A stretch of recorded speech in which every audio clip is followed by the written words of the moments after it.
మన ప్రభువును మన రక్షకుడు అయిన యేసుక్రీస్తు నామమున అందరికీ వందనాలండి. అందరికీ వందనాలు. దేవునికి స్తోత్రాలు. సర్వకృపానిధి అయిన దేవుడు, సర్వోన్నతుడైన దేవుడు మనలందరినీ ప్రేమించి మనకు అనుగ్రహించిన ఈ నూతన దినాన్ని బట్టి సమస్త మహిమ ఘనత ప్రభావములు యేసయ్యకే చెల్లునుగాక. ఆ సజీవుడైన దేవుడు ఈ నూతన దినములో మనకు అనుగ్రహించిన దేవుని యొక్క వాగ్దానము కృపావార్త. 2వ దినవృత్తాంతాల గ్రంథము 15వ అధ్యాయము 7వ వచనము. మీరు బలహీనులు కాక ధైర్యము వహించుడి, మీ కార్యము సఫలమగును. దేవునికి స్తోత్రం కలుగునుగాక. దేవునికి మహిమ కలుగునుగాక. ప్రభునందు ప్రియమైన సహోదరి సహోదరులారా, దేవుడు ఈ దినాన మనకు అనుగ్రహించిన వాగ్దానం ఒక్కసారి చూడండి. మీరు బలహీనులు కాక ధైర్యంగా ఉండండి, మీ కార్యము సఫలమగునుగాక. మన దేవుడు కార్యములను సఫలం చేసే దేవుడు, విఫలం చేసే దేవుడు కాదు.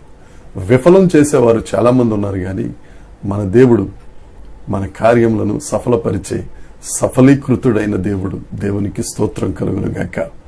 మీరు బలహీనులు కాక ధైర్యంగా ఉండండి. నా ప్రియ సహోదరి సహోదరుడా, నువ్వు ఎక్కడెక్కడైతే బలహీన పడిపోయావో, పాపం విషయంలో బలహీన పడ్డావో, ఇంకా వేరే ఇతరత్ర ఏ విషయాల్లోనైనా బలహీన పడ్డావో, దేవుడు నీతోనే చెప్తున్నాడు, మీరు బలహీనులు కావద్దు, ధైర్యంగా ఉండండి.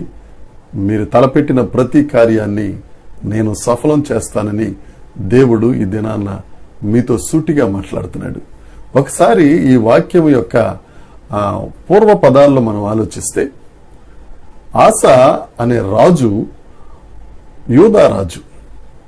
యూదారాజులలో 3వ వాడు ఆస. 40 సంవత్సరాలు యూదా దేశాన్ని పరిపాలించాడు. క్రీస్తుకు పూర్వం 913వ సంవత్సరం నుంచి క్రీస్తుకు పూర్వం 873వ సంవత్సరం వరకు యూదా దేశాన్ని పరిపాలించిన మంచి రాజు. అయితే ఈ ఆసా దినాలలో ఒబేదు కుమారుడైన అజర్యా అన్న ప్రవక్త ఆసా దగ్గరకు వచ్చి దేవుని వాక్కుగా చెప్పిన మాటలు ఈ 2వ దినవృత్తాంతాల గ్రంథం 15వ అధ్యాయంలోని మాటలు. ఏం చెప్తాడంటే, అజర్యా, మీరు దేవుని పక్షాన వహిస్తే దేవుడు మీ పక్షాన వహిస్తాడు. మీరు దేవుణ్ణి గణపరిస్తే దేవుడు మిమ్మల్ని గణపరుస్తాడు. ఒకవేళ మీరు దేవునికి దూరమైతే దేవుడు మీకు దూరం అవుతారని చెబుతూ ఆఖరి మాటగా చెప్పిన మాట, మీరు బలహీనపడొద్దు, అధైర్యపడొద్దు, ధైర్యంగా ఉండండి, మీ కార్యములను సఫలపరచువాడు దేవుడే అని ఈ మాట చెప్పిన తరువాత ఆస చాలా గొప్ప కార్యాలు దేవుని పట్ల చేస్తాడు. దేవుణ్ణి సేవించే విషయంలో గాని, దేవుణ్ణి పూజించే విషయంలో గాని, దేవుణ్ణి ప్రార్థించే విషయంలో గాని ఆస చాలా గొప్ప నిర్ణయాలు తీసుకుంటాడు. ఆస కాలంలో యుద్ధాలు లేకుండా ప్రజలందరూ సురక్షితంగా ఉంటారు. వారు చేసిన ప్రతి ప్రయత్నం దేవుడు సఫలపరిచాడు. నీవు కూడా దేవుని పక్షాన ఉంటే, నీవు కూడా దేవునితో జత కడితే, నీవు కూడా దేవుణ్ణి ప్రేమిస్తే, నీవు కూడా దేవుణ్ణి జ్ఞాపకం చేసుకుంటే, ఆయన పక్షం వహిస్తే, ఆయన్ను ఘనపరిస్తే, ఆ దేవుడు నీకు ధైర్యమునిచ్చి మనం చేసే ప్రతి కార్యాన్ని సఫలపరిచే గొప్ప దేవుడు యేసుక్రీస్తు ప్రభు.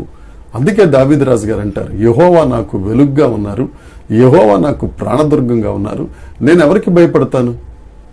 ఆయన మనకు వెలుగ్గా ఉండే దేవుడు, ప్రాణదుర్గంగా ఉండే దేవుడు, మన పక్షమున ఉండే దేవుడు, మనకు ధైర్యాన్ని ఇచ్చే దేవుడు. నా ప్రియ సహోదరి సహోదరుడా, నీ కార్యాలు ఏం సఫలం కావట్లేదని నువ్వు బాధపడుతున్నావా? బలహీన పడిపోతున్నావా? అధైర్యపడిపోతున్నావా? దేవుడు నీకే ఈ వాగ్దాన్ని ఇస్తున్నాడు. నా ప్రియ సహోదరి, ఒకవేళ నీ కుటుంబ విషయంలో గాని, లేకపోతే నీ వేరే ఇతరత్ర పనుల్లో గాని కార్యాలు సఫలం కావట్లేదని వేదంతో ఉన్నావా? ధైర్యం తెచ్చుకో, దేవుని పక్షాన ఉండు.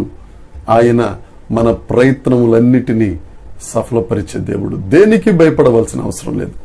దేవుడు మన పక్షంలో ఉన్నారు. ఈ వాగ్దానాన్ని స్వతంత్రించుకుందాం. ఒకవేళ బలహీన సమయంలో ఉన్నావేమో, ధైర్యం తెచ్చుకో, బలపరుచుకో. నీ కార్యములు రాబో కాలంలో అతి త్వరలో సఫలం కాబోతున్నాయి. దేవుడి మాటలు దీవించిన గాక. ప్రార్థన చేసుకుందాం. పరలోకమందున్న మా తండ్రి, పరిశుద్ధుడా, గొప్ప దేవుడా, నీకు స్తోత్రం. బలహీనులు కాక ధైర్యం తెచ్చుకొనుడి, మీ కార్యం సఫలమగును అన్న నీ వాగ్దానాన్ని బట్టి నీకు స్తోత్రం. దేవనాయన, నీ చేత ప్రేమించబడిన మా ప్రియులందరూ ఏ పరిస్థితుల్లో బలహీనంగా ఉన్నారో ప్రభువా, వారిని బలపరచండి, ధైర్యపరచండి తండ్రి. చేయుచున్న ప్రతి ప్రయత్నమును యేసు నామమున సఫలపరచబడును గాక. ధైర్యం తెచ్చుకుందురుగాక, నిన్ను మహిమపరచుదురుగాక. అట్టి కృప ప్రతి ఒక్కరికి అనుగ్రహించి మీరు మహిమ పొందుమని మా ప్రభువును మా రక్షకుడైన యేసుక్రీస్తు నామమున ప్రార్థించి అడిగి వేడుకొనుచున్నాము తండ్రి. ఆమేన్. దేవుని కృప మనందరికీ తోడై ఉండునుగాక. ఆమేన్.